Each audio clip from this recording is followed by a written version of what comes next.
hai gió ăn ngồi nghe mày lùi bụi lúa ring môi căng siêu pha và nở si tên em môi ăn thu thay lâu ấp mong ngày rêu rìa nung in ăn siêu xiêm tu trôi môi lan chính trong cả cái ang xin vật dài môi tê su dòm về in bằng par môi lệ thinh tin reng nè cần vul ra đón xiêm tu fakir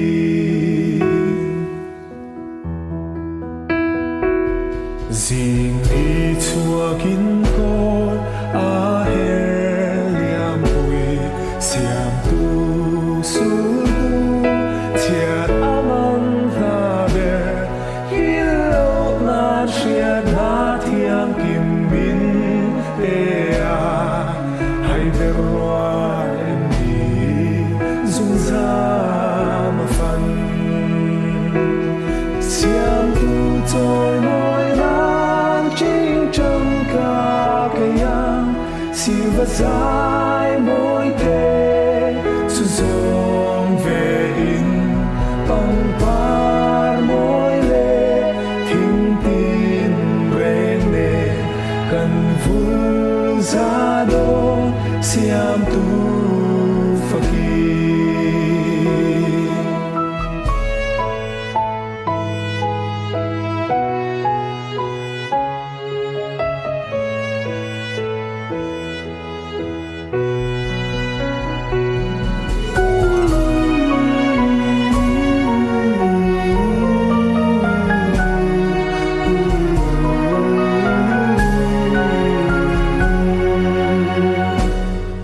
An hun lua tu ni lệ tha rua ta tok te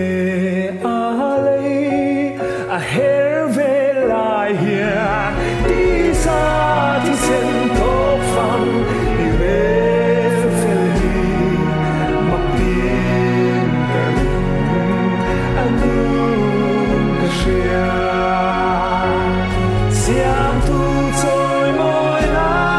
chính trong cả cái ang xin vật dài môi tê su dòng về in bằng par môi lệ thinh tin reng nè cần vul ra đô xiêm tu fakir xiêm tu trôi môi nan chính trong cả cái ang dài môi tê su dòng về in bằng par môi lệ thinh tin reng nè cần vul ra đô cần vul ra đô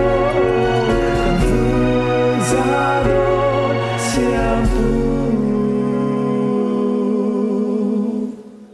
fakir